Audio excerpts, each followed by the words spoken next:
हो सोशल मिडियालाई बन्द गराउने त्यसैगरी बोल्ने लेख्नेहरूलाई पनि पक्रेर थुन्ने कार्यक्रम त नेपालमा जारी नै छ। तर अहिलेको सरकारले बुझ्न के जरुरी छ भने नेपाल सरकारका अधिकांश वेबसाइटहरू ह्याकरको हातमा रहेका छन्।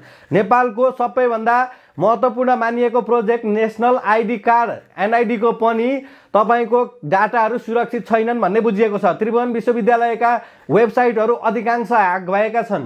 हाम्रा कुनै पनि इन्टरनल सर्भरमा रहेका एउटा कुनै पनि डाटाहरू चाहिँ सुरक्षित छैनन्। यो कुरालाई ख्यालमा नराख्ने तर सोशल मिडिया लगायत तपाईको अरू कुराहरूलाई चाहिँ बन्देज लगाउन खोज्ने हाम्रो सरकार हाम्रो नेतृत्वले कस्तो खालको नेपालको भविष्य कोर्दैछ भन्ने कुरा बुझ्न जरुरी छ। कुनै दिन क्रिप्टो करेन्सी कारोबार गर्नेलाई चाहिँ गैर कानुनी मानेर मान्छेहरू थुन्ने काम भइरहेको थियो।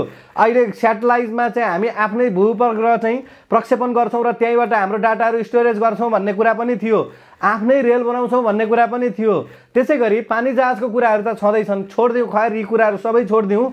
अहिले हुँदै गरेका यी कुराहरूलाई पनि रोक्नको लागि जुन सरकारले चालेको पहल कदमीहरू छ यसलाई वैधानिकता दिएर कसरी अगाडि बढाउन सकिन्छ भन्नेतर्फ जानुभन्दा यसलाई कसरी दबाउन सकिन्छ भन्नेतिर। तर यो दब्ने छैन।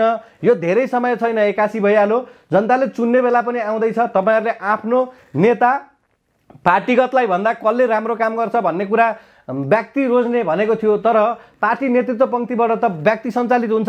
त्यो भएको हुँदा पार्टीकै विषय पनि सोच्नुपर्ने विषयवस्तु भने आइरहेको छ। यो कुरालाई अहिलेदेखि नै सबैले मनन गरिएन भने भोलिको हाम्रो भविष्य अन्धकार रहँदैछ। हाम्रो डाटाहरू सुरक्षित छैनन्, हाम्रो रोजगारी सुरक्षित छैन, उत्पादन राम्रो छैन। यो भन्दै गर्दा केही व्यक्तिहरूले चाहिँ राजनीतिक हलचल नै परिवर्तन गराउने कि भन्ने सम्मको पनि यो एउटा अस्थिरताको कारण बनिरहेको छ। नेपालमा आर्थिक सङ्कट आउन लागिरहेको छ। यी कुराहरूले गर्दाखेरि हामी एउटा गम्भीर अवस्थामा छौँ भन्ने मलाई लागेको छ। तपाईहरुलाई कस्तो लाग्छ आफ्नो विचार कमेन्ट गर्न भने नबिर्सिनु होला।